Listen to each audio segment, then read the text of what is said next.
Top quality और consistent performance के लिए सिर्फ सिल्वर पंप नाम याद रखना। हमारे साथ तमाम मेहमान जुड़े हुए। हर्षवर्धन जी, सबसे पहले आप ही के पास आना चाहूंगा।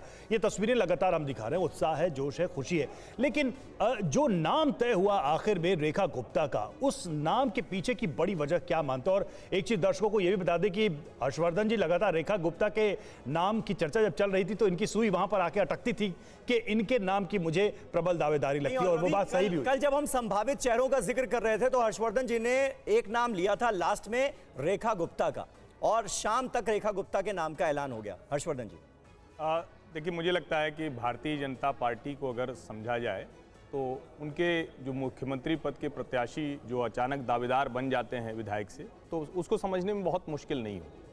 भारतीय जनता पार्टी को एक बात बहुत अच्छे से पता है कि इस देश में एक सो कॉल्ड नैरेटिव इकोसिस्टम है जो उनकी किसी भी बात को इस तरह से देखता है कि समाज के किसी एक हिस्से के खिलाफ उनको प्रस्तुत करता है। ये आज की बात नहीं है, ये लगातार जनसंघ के समय से बीजेपी उसको झेलती रही और लगातार उनके ऊपर ये हमला किया गया।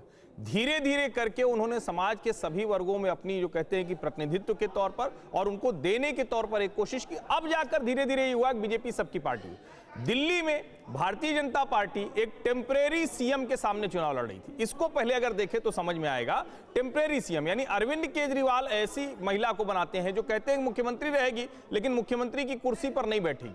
राष्ट्रीय स्वयंसेवक संघ के लिहाज से आप सोचिए तो पंजाबी और वैश्य समाज वो उनका सबसे मजबूत मतदाता समूह रहा है, सबसे मजबूत, हर तरह से उनकी मदद करने वाला है। रेखा गुप्ता 90s में अखिल भारतीय विद्यार्थी परिषद से जुड़ गई, लंबे समय तक वो छात्र संघ की राजनीति में सचिव और अध्यक्ष रही, नगर निगम की पार्षद रही, और देखिए पार्टी ग्रूम भी करती, तैयार करती धीरे धीरे। ये विधानसभा का चुनाव हारी, उसके बावजूद इनको टिकट मिलता रहा और इस बार जब वो विधायक बनी तो मुख्यमंत्री पद पर सीधे उनकी ताजपोशी होने जा रही है। और इसमें संघ भाजपा जो लोग अलग अलग विचार, अच्छा हर्षवर्धन जी, उनको भी समझ में आता